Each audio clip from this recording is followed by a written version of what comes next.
Negative thoughts in your mind that you aren't good enough, that you'll never be successful? If so, you're not alone. I've had those thoughts playing in my mind ever since I took the leap to become an entrepreneur.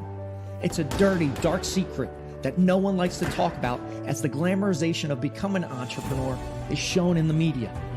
I realized that in order to succeed, I needed help. We all do. So I decided to go all in on myself, spending thousands of hours in the trenches, reading, joining groups, listening to podcasts, hiring coaches to develop a bulletproof morning routine for success. Join me on my journey as together we build our morning fire to ignite our lives as entrepreneurs. My name is Jeff Wickersham, and this is the Morning Fire for Entrepreneurs podcast.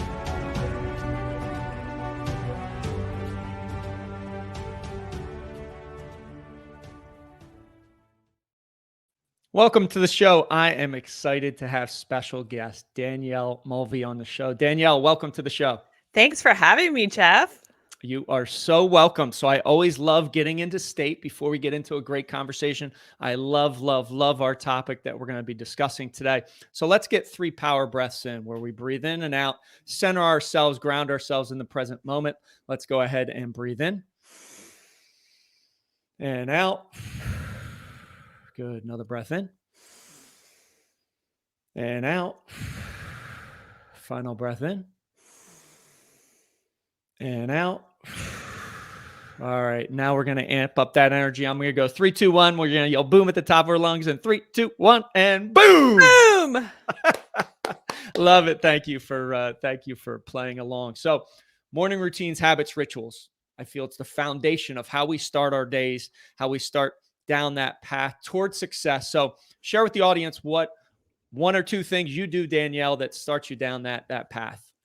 Well, I've been following the Miracle Morning and the SAVERS acronym, which I'm sure you guys have talked about. But I make it the last S. So in SAVERS, so you've got silence, the meditation, the affirmations, the visualization, the exercise. I mix up the order a little bit, and reading, but then the final S is sprinting on my business. So all that other stuff kind of gets me teed up for the day. I'm a mom, I'm a wife, I own multiple businesses, I have employees, and I don't really have much time for myself. So this morning routine is my sanity, and it is just, when the routine gets busted, it's not my best day. But when I have the routine and I can just get into it and go, I end up having my best day ever.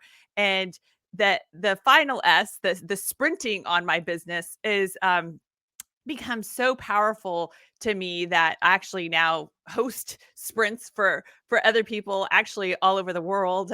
We have a 12 p.m. sprint Pacific time, and that gets our friends in Australia, which is the next day in the morning for them, going. But sprinting is all about having intentional focus on our business. And it's real simple. I have a plan for the week. So either I'll do a 5-day sprint or I'll do a 10-day sprint.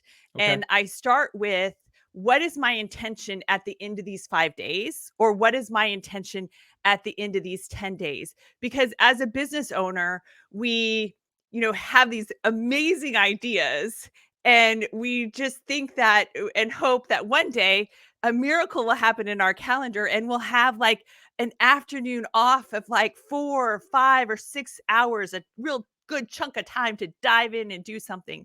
But Right. I mean, when does that happen? Never. I mean, it happens if I'm taking a flight across the country. But on a daily basis, it doesn't happen. So when I discovered sprinting, I'm like, okay, now I do have that 5-hour chunk of time. I just break it up into 5 days, and I do it early in the morning. I do it before I start my work day. So before my day gets hijacked by clients, employees, husband, children, etc. So it just has been such a game changer for, again, I'll keep going back to sanity, because it's, my time that I can control. And so the sprint involves, like I said, I have an outline for the week. Here's the ultimate result I want by Friday. And then I kind of reverse engineer from there what I need to be doing and what milestones I need to be hitting each day during my sprint. And when we sprint, everyone creates their own sprint plan, but we show up together. So there's accountability. And people just kind of like dial in at, the 1 minute tell. And at 6:01, we are sprinting and just silently working on our businesses. And then at 28 minutes past the hour, we're taking a quick stretch break, kind of getting those wiggle worms out, say a few niceties, etc. And then at half past, we're back at it again, working in silence. And then at 1 minute tell, we say goodbye. But you're familiar with and a fan of Profit First. And so in Profit First, that principle of Parkinson's law, the empty tube of toothpaste. And so the problem is with entrepreneurs and busy schedules and multiple businesses and all this going on is that when we have a lot of time, we spend a lot of time. But when we don't have a lot of time, we make it work. And that's the beauty of Profit First and why Parkinson's law is so important in that. And the empty tube of toothpaste. If you have a seemingly empty tube of toothpaste, are you going to go out and not brush your teeth? No, you're going to find a way to get those thumbs under the top there and just squeeze out that final bit so that you can brush your teeth, and it gets the job done. You just need a little dabadooya of toothpaste. But when we have a full tube, what do? We just glob it on and we don't even think about it. This tube's going to last forever, we think. And so sprinting gives us that constraint of time, and it's like racing against the clock to finish it. And how it's helped me so much is I think entrepreneurs often find this maybe it's a phenomenon we have, I don't know. But we see things in our head. And so we have this vision for something, and it is complex. It's amazing. It's wow, da, da, da, da, but it's in our head. Nobody knows it. So we can scale it back a bit and still delight people. We don't have to just do this, execute the whole vision in our head. We have to scale it back and get done and produce results in the time that we have. Right. No, I love that. A couple of things you said. Obviously, Parkinson's law, right? Of the time you give a task is the time it's going to take to perform that task. Two, using the time in the morning before you have external issues coming in, other people's priorities, to really focus and sprint and do it in a way where you have that mentality, because it's not, and I know we were talking beforehand, it's not time management, it's energy management. If you're bringing more energy to that task, it's amazing what you can get done. So Danielle, from a backstory perspective, get a little history of where you've come from and how you're at this point. Oh my goodness. Wow. Well, I started my first business, the Maverick Group, the black sheep of the advertising agency in Nashville in, oh my gosh, when I was 25, in 1998. And it was, fun and out of the gate, et cetera. And I was really fortunate to be part of some wonderful entrepreneurial communities, and just so thankful for those friends. In fact, I was texting someone the other day, and he was counting how many years it's been. I was like, oh my gosh, I'm old. I don't need that reminder. Thank you very much. And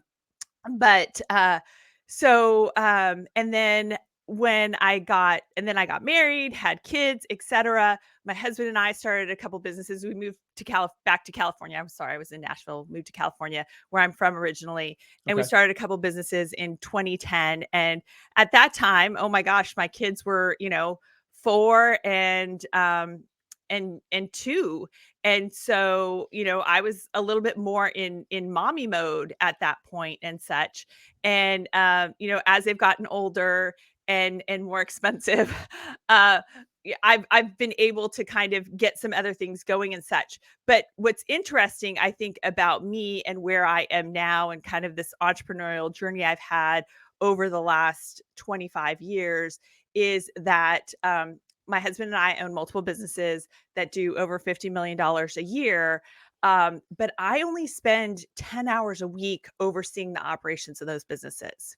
Okay. And I only spend 10 hours a week overseeing the operations of those businesses because I have dream teams. I know how to recruit, hire, and retain 5-star employees.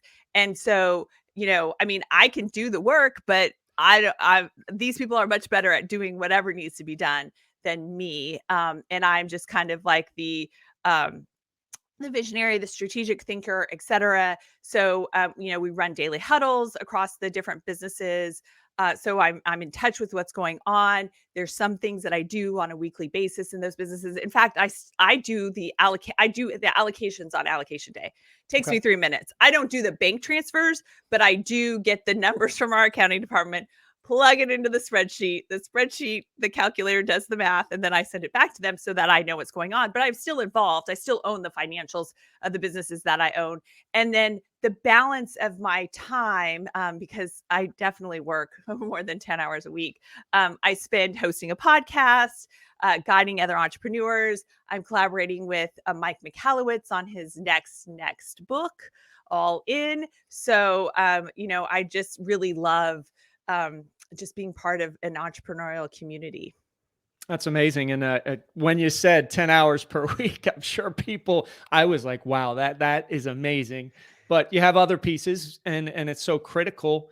And I would say, I'm sure you've seen this in your experience, and I know I've experienced it firsthand, especially if you're in that solopreneur kind of doing it all. You are the bottleneck in your business. And until you get to that point where you get help, get that 5-star employee, you're never going to be able to grow to the point that you want to, because it's all on you. So explain how you this evolution of starting some businesses, and then how you're so skilled at identifying, hiring, and then training and having this dream team. Yeah. So, I mean, as I mentioned, I was really lucky back in my early days of entrepreneurship. I was part of MIT's Birthing at Giants program, and I really dove into top grading because I had when I went to my first Birthing of Giants week, I had an employee who just made me dread Mondays. I Hmm. used to, like I love working. I love working, and I had an employee who on Monday mornings, I was just like, "Oh, can I call in sick? Oh, it's my own company. I need to Oh show no. up."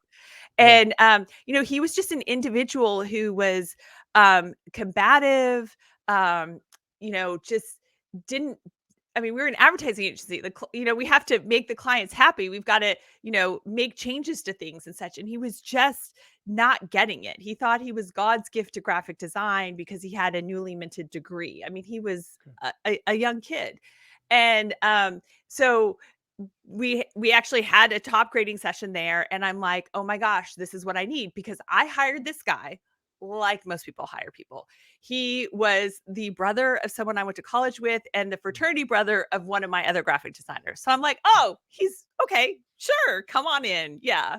You must be good if you're such and such brother and whatever and such." So I mean, I hired based off of not even gut. I Hmm. just am like, "Oh, basically you can breathe, you have a pulse, and some people I know. Okay, you can start next week. Perfect." Um, and so what top grading taught me, and I mean, again, we're talking like 25 years ago, was to really have a very structured interview process, to really deep dive in and spend time with a candidate, talking to them, scoring them on the qualities that you need from them and such. And, I really just went all in on top grading. And then there were times where I got lazy and didn't follow top grading. And, those ended up being mishires. So I'm like, okay, I touched the stove maybe more than once and learned my lesson and such. And then my husband and I, one of our businesses, processes long-term care claims, Okay. and we opened an office in Indiana to support that business because labor laws are just a little easier everywhere else but California. And so with that location, I needed, and we needed to like build a team quickly, etc. Hmm. I needed to find some operational efficiencies. I wasn't going to be back there, and so how could I do this? So I really just dove into leveraging technology, Okay. leveraging assessments, and not learning to not be tempted or get desperate. Because when I look back at my mishires over 15 years at that point, it was a hire out of desperation, or it was a hire that didn't follow a process or didn't follow the system that I used. So over the last 10 years, 12 years, I've really perfected the recruitment and hiring process, and and and weeding out the 1, 2, and 3-star candidates. I mean, our process, depending upon the company that we're hiring for, has 7 to 9 steps. Okay. And the first step I'm going to tell you is, well, after you apply, that's step number 1, you take an assessment. So step number 2 is taking a preview assessment. And the preview assessment is amazing because we can create a benchmark for the role and then score that candidate against the benchmark for the role. Okay. And if someone scores less than 70%, they're out. Right. We don't consider them, because to me, a 5-star candidate represents the top 15% of available talent in the market. So the majority of applicants are going to be 1, 2, 3-star candidates. 1 out of 7 candidates represents a potential 5-star employee. So it becomes a numbers game. You need to cast a wide net. You need to Right. get as many applications as possible. And then the people who read the job posting, apply for the job, and then fail to take the preview assessment when it's sent to them instantaneously are 1, 2, and 3-star candidates. I'm not Right. even going to look at their resume. I don't need to know. And then the individuals that do take the assessment and score less than 70%, again, that's below our benchmark. So those are 1, 2, and 3-star candidates. Don't bother with them. And so what's left at that point at step number 2 is we filtered out really the majority of the 1, 2, and 3-star candidates, so we could really focus on the potential 5-star candidates and then move them through the rest of our process, which involves testing, involves them shadowing with us. Even if they're a remote employee, we do have shadow days with them, Okay. where they are, it's shadowing us all day long and getting a sense of the job. So No, I love that, and a couple things just stood out to me. One is the lesson of that first hire and it being easy, right? You had familiarity and it was easy, and that's the way our minds are wired, right? We want to do those easy things because if we've got to put in a lot of work, that subconscious mind says, "Oh, just take the easy path. This is gonna be good." So that was one thing, and then just having a process and pre-filtering. You think about time, energy management. Since you're pre-filtering out those that aren't going to fit the bill, you're only spending your time with qualified candidates, and then it's a much easier process. So definitely love both those pieces to the equation. So if I'm a solopreneur listening to this podcast, watching the replay, how do I get started if I have that trigger? I have that all of a sudden, oh my gosh, I know this is me. I need to add somebody to my team, but I have zero clue. Maybe they've done what you did in the past. They have a friend of a friend of a friend that they hired. It didn't work out. Where do they get started? So you can get started at 5staremployees.com, the number 5staremployees.com, where we have a program that teaches you the 5-star employee rating system. So Okay. you learn how to objectively assess talent.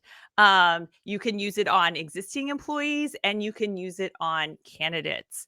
And then is it okay to cuss? I saw there was explicit. Okay. Yes, you can. So the other thing that you can do is, if you want to join a sprint with us, and sprint for a week with us, you can go to fixthisshitnow.com, and we'll show you how to fix some shit in a sprint, in a week, or a 10-day sprint. So we have 5 and 10-day sprints that you can join.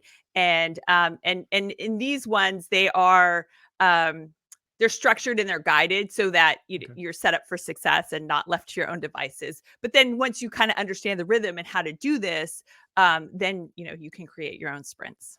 Gotcha. Awesome. Where Danielle, where else can people find you, follow you if they want to see what you're up to? Yeah. So LinkedIn is probably the best place. So Danielle Mulvey on LinkedIn. And then I do have a podcast, Profit First Nation. And I'm excited for you to come on the podcast and share your Profit First journey, Jeff. Yes. Thank you so much for the invite. I appreciate it. Awesome, Danielle. Well, I appreciate you being on the show. Thanks for watching. Thanks for listening, everyone. Have an amazing, amazing rest of your day. Rise, fight, love, repeat. Get after it. And I'll talk to you soon.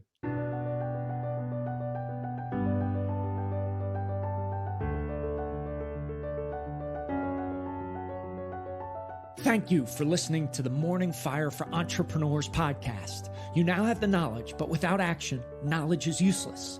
Choose to act. Choose to step into your greatness and unlock that hero inside of you. If you enjoyed this podcast, please subscribe and leave a review so more entrepreneurs can hear this message. If you absolutely love this podcast, which I hope you do, then share it up with someone you know who might see benefit from it. Become that beacon of change, and together we can impact the world.